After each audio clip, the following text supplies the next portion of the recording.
Hey, this is Mikey with Avo Prep Academy, and in today's video, we're going to talk a little bit about extracurriculars. How important is it, and should you shell out the money to get a consultant?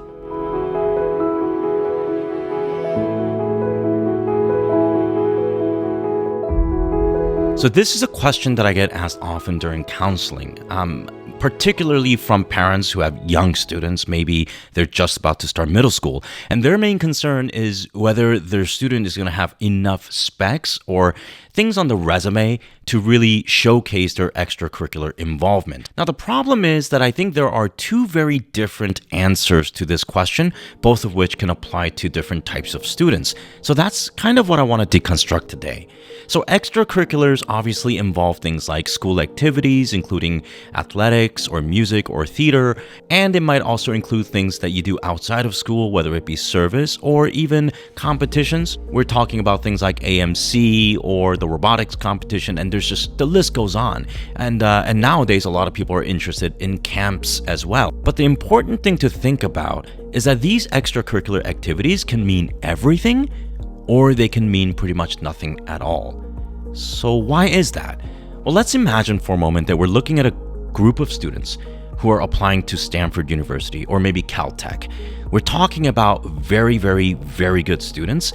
And to be honest, about half of the students who apply to Stanford or Caltech are probably going to be valedictorians of their class. So they're coming in with pretty much perfect GPA. They have nearly perfect scores, if not 1600 on the SAT or 36 on the ACT. They have a ton of APs, and of course, they have 5s in all of them. This is all to say that we're talking about a large group of students who are competing for very few spots, and all of their academic records are at the top of their game. So then here comes the problem, because from the perspective of admissions, if you have a bunch of students and they're all valedictorians, they all have really great classes, great GPA, then how do you actually distinguish which students that you should take and which ones you should deny? And that is where these extracurriculars can come into play. So for instance, let's suppose that these students are engineering focused and they've been involved in AMC 10, AMC 12, they've scored very high, and they also built some robots or built apps or solutions to some of the problems that we have in our society, and also great leadership. So when you take a look at these students, these extracurriculars are what distinguishes each student from the next.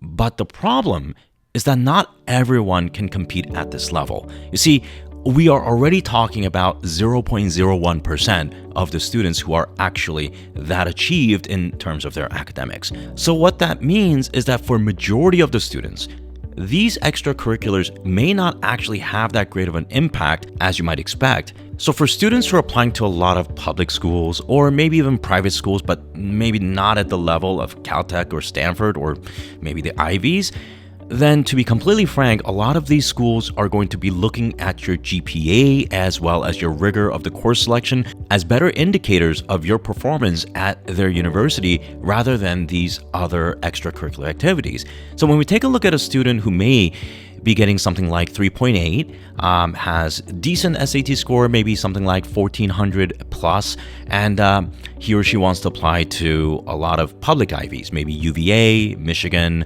or UNC, and they're also going to be applying to some of the larger Big Ten schools as well, like maybe Ohio State, Purdue, or University of Washington. For majority of the schools that I just talked about, extracurriculars are not going to play that major of a role in their admissions. It's mostly going to be their grades and the numerical factors like their SAT score that's going to take the lion's share of the assessment process. But here is where that problem becomes a little bit more clear. You know, when a student is just about to enter middle school, it's not very clear whether he or she is going to be graduating as the valedictorian in 5 or 6 years' time. We really don't know that. So from the parent's perspective, you have to make an honest assessment and say, well, is my student going to be competing at that 0.01%? Because if so, then yes, absolutely, you should provide as much help as you can in maximizing the student's potential by giving them the most number of opportunities possible. But if you feel like your student is going to be, pretty good and a very decent student, but maybe not at the level of competing for those very few spots at Caltech or MIT, then maybe spending tens of thousands of dollars in getting extracurricular consulting may not be money well spent. And at the end of the day, it's really because most universities, most normal universities care about grades above everything else. And if you don't have the grades, no amount of extracurricular activities is going to compensate for that. So you always have to put academics first and then extracurriculars second. Another point that I want to make is that I'm not really trying to dissuade anyone from exploring a lot of extracurricular activities. To be completely frank, my philosophy is that extracurriculars shouldn't be a way to wedge yourself into a slightly better school. In my opinion, extracurricular activities will allow students to experience as much as they can in the real world, and this may actually help them fine-tune their interests and passion, which I think is the most important factor. Because so often we run into students who have no idea what they want to do, they don't know what they like, and they don't know what they dislike. At the least, if getting involved in a particular extracurricular activity can let the students know what they like or what they don't like, then that at least steers them in the right direction in hopefully finding something that they really want to do. Because I honestly believe that when a student finds what he or she really wants to do, they do a damn good job at it. And I think that's where the value of extracurriculars are really going to come in.